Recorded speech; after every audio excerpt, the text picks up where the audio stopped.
Olá, meninas e meninos! Como vocês estão se sentindo hoje? Sejam bem-vindos a este canal, o Linguística Descomplicada. Se você gosta de linguística, eu peço que você se inscreva no canal e acione as notificações para ser avisado todas as vezes que um novo vídeo for colocado no ar. Nós já mudamos de pauta, agora nós estamos falando sobre fonética. E no vídeo anterior eu fiz uma introdução, assim, de modo bem genérico, não especifiquei nada teórico propriamente dito, mas fiz uma introdução pontuando alguns aspectos de ordem bem geral a respeito da fonética. E neste vídeo eu vou começar a teorizar um pouco mais para você ir entendendo gradativamente do que se trata a fonética e depois na sequência a gente vai falar sobre fonologia.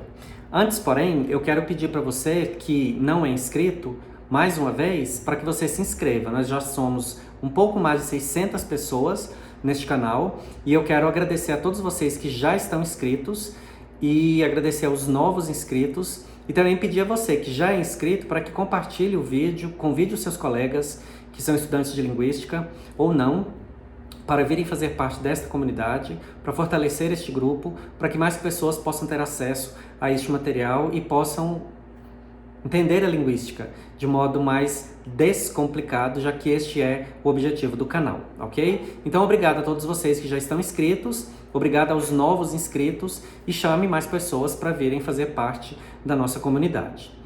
E vamos começar então com a pergunta: o que é fonética? No vídeo anterior eu perguntei para você o que é a voz e agora neste eu pergunto o que é fonética. Você saberia dizer para mim? Você teria uma resposta para mim? No final do vídeo anterior, eu acabei respondendo a essa pergunta, né? Se você não viu o vídeo anterior, eu peço que você veja. E lá no finalzinho eu respondi o que é fonética e o que é fonologia. Falei a diferença entre os dois conceitos, porque eles não são iguais e a diferença entre um e outro é crucial para você entender qual o campo de atuação da fonética e qual é o campo de atuação da fonologia. Então fica aí a pergunta para você: o que é fonética? Para você dizer para mim do que se trata. Escreve aí nos comentários, dê um pause aí no vídeo, escreva para mim aí nos comentários antes de dar sequência ao vídeo, tá? No final deste vídeo eu respondo para você o que é fonética e aí você pode confrontar com a sua resposta, tá? Então fica comigo até o final, que aí no final eu vou trazer para você de novo a resposta a esta pergunta: o que é fonética? Eu quero dizer com você então hoje alguns aspectos teóricos, alguns aspectos históricos a respeito do conceito de fonética, para você entendendo de onde veio esse conceito. E de início eu quero que você se lembre que nos vídeos anteriores, quando eu falei sobre Saussure e sobre as dicotomias, vale a pena você se recordar que a primeira dicotomia, que é a língua e fala, quando Saussure vai desenvolver as ideias sobre essa dicotomia, a fala não foi uma ideia muito aprofundada pelo mestre Saussure. Ele deu prioridade aos estudos da língua. E ele tem as suas explicações a respeito disso. E a principal explicação, a principal justificativa é que a língua forma um sistema e a fala, na concepção do Saussure, não forma um sistema. Pelo fato de a fala não formar um sistema, isso faria com que ela fosse, digamos assim, caótica. E esse caos que constituiria a fala, para os intentos e para os objetivos do Saussure, fariam com que ela não fosse interessante para ele. Então, naquele momento, lá no início nos primeiros 10 anos do século XX, não era interessante para o Saussure, então, aprofundar um estudo sobre a fala. Se você perguntar assim, antes do Saussure, havia estudos, havia interesse a respeito da fala? Havia, porém, o interesse maior dos estudos era sobre a escrita, e é sobre isso que eu quero comentar com você, então, a partir de agora. E o primeiro dado que eu quero trazer com você é este daqui. No século XIX, o estudo da fonética começa a interessar o homem.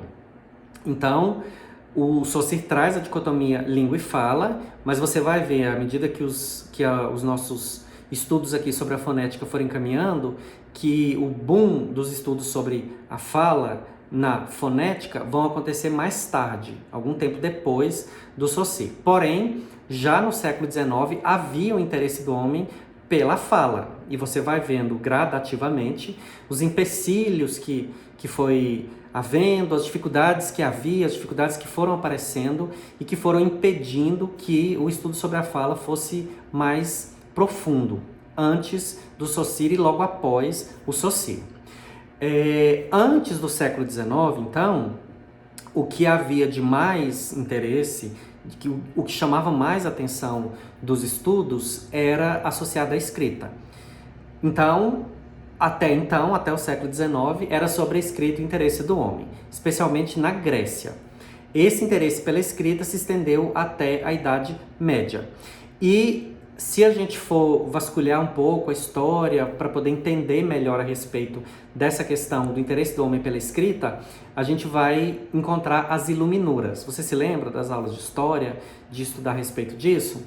O que eram as Iluminuras? As Iluminuras eram produzidas pelos monges, padres e detentores do saber da leitura e da escrita. Nesse tempo onde praticamente toda a população era analfabeta. Então, a posse sobre a capacidade de escrita era tida quase como um poder superior.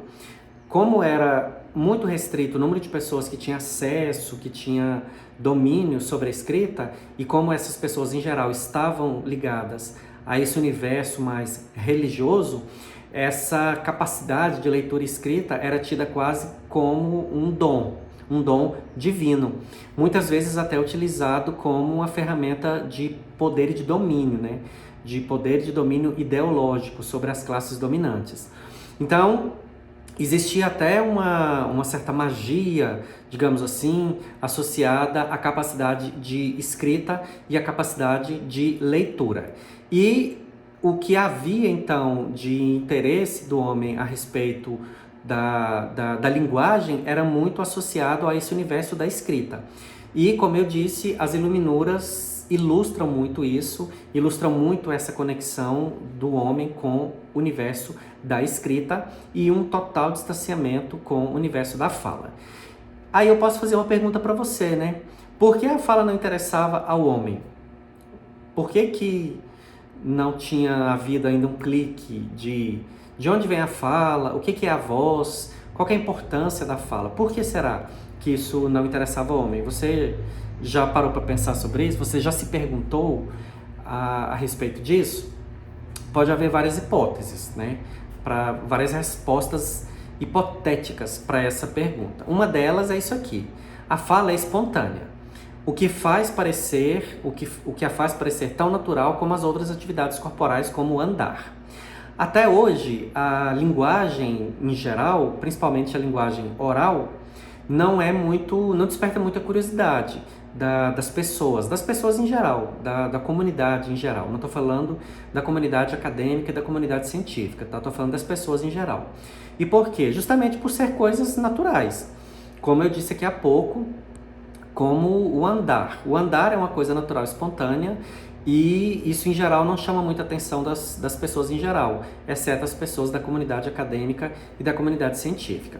Então, um dos motivos que pode não ter chamado muito a atenção do homem anterior ao século XIX, para as questões ligadas à fala, é isso. É que, por ser um ato tão natural, tão espontâneo, não havia muito motivo, então, para se investigar isso. Também por falta de recursos. Vocês vão ver, à medida que eu for explorando essa questão mais histórica, mais da gênese dos estudos da fala, você vai perceber que faltava recurso tecnológico mesmo, já que, como a fala tem um aspecto muito fisiológico, como não havia recurso tecnológico para que a gente visualizasse no sentido literal, tá? Tudo que está conectado à fala, então havia muita dificuldade para poder entender como que se processava a fala.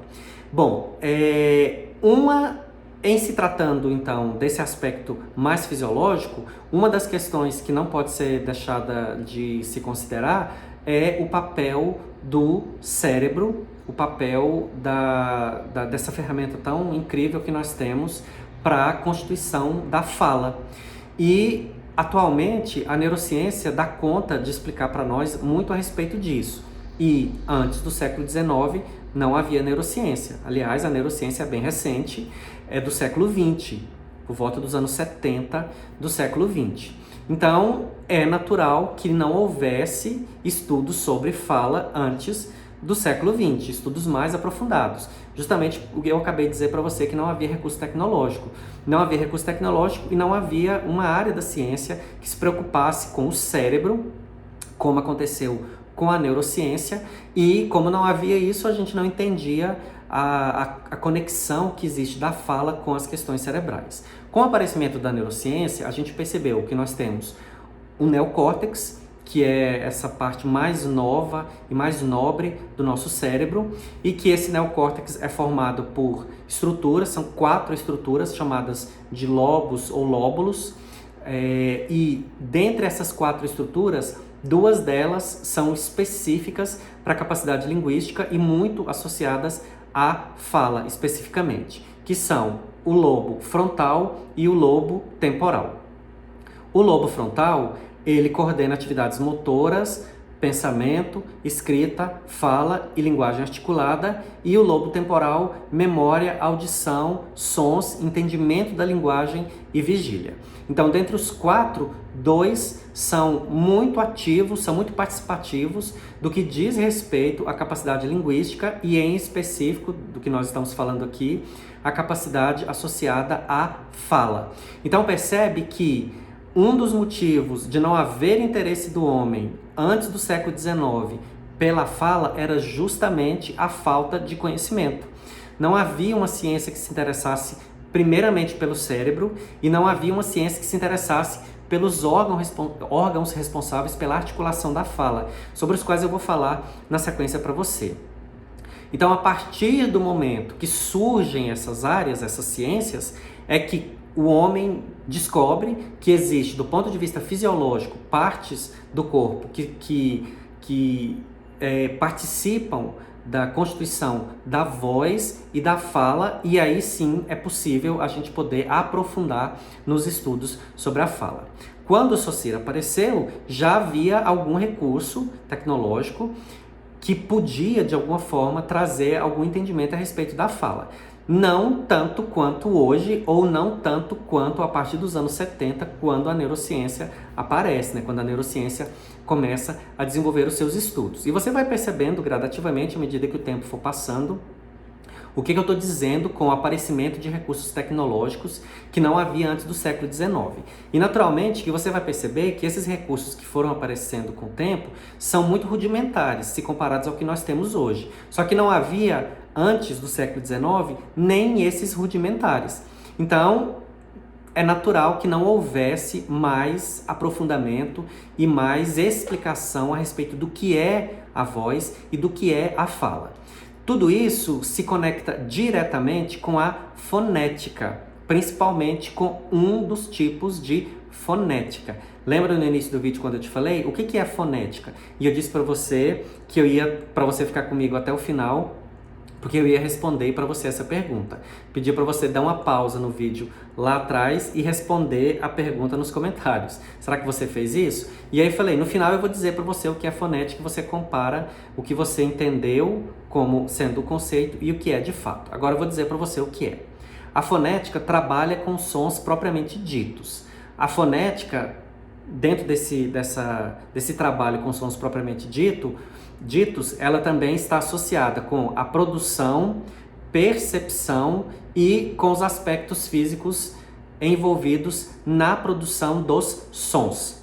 Por isso que foi tão importante o aparecimento dos recursos tecnológicos, o aparecimento da neurociência e o aparecimento de outras áreas científicas sobre as quais eu vou falar com você na sequência. E por isso que aquela pergunta, por que antes o homem não tinha interesse pela fala, fica mais fácil da gente responder. Porque não havia não só recurso, como não havia áreas científicas que se interessassem por isso. Então, não havia como a gente nem mesmo perguntar, o que é a fala, o que é a voz e o que seria essa área da linguística que estuda tanto a voz quanto à fala, que é a fonética. E no final do vídeo anterior, eu falei para você que, resumidamente, a diferença entre a fonética e a fonologia é que a fonética é o estudo dos sons da fala e a fonologia é o estudo dos sons da língua. E gradativamente isso vai fazendo mais sentido para você, tá? Qual que é a diferença entre estudar os sons da fala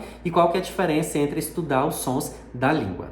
Para isso, eu peço que você continue comigo nessa série de vídeos que nós vamos fazendo aqui sobre fonética e fonologia. Ainda tem muita coisa para falar. Então fica comigo, vai seguindo comigo nessa sequência, tá? Se você gostou deste vídeo, eu peço que você curta, comente e compartilhe. E volte comigo nos próximos, para que nós então continuemos dentro desse universo que é muito interessante. Tem coisa que é legal, tem coisa que é super legal. Você vai ver que é super legal esse estudo sobre fonética e depois o estudo sobre fonologia, ok? Fique bem, se cuide, se ame, seja uma pessoa melhor. Lembre-se de que nada é fixo ou permanente. Saúde e paz para você e até o próximo vídeo.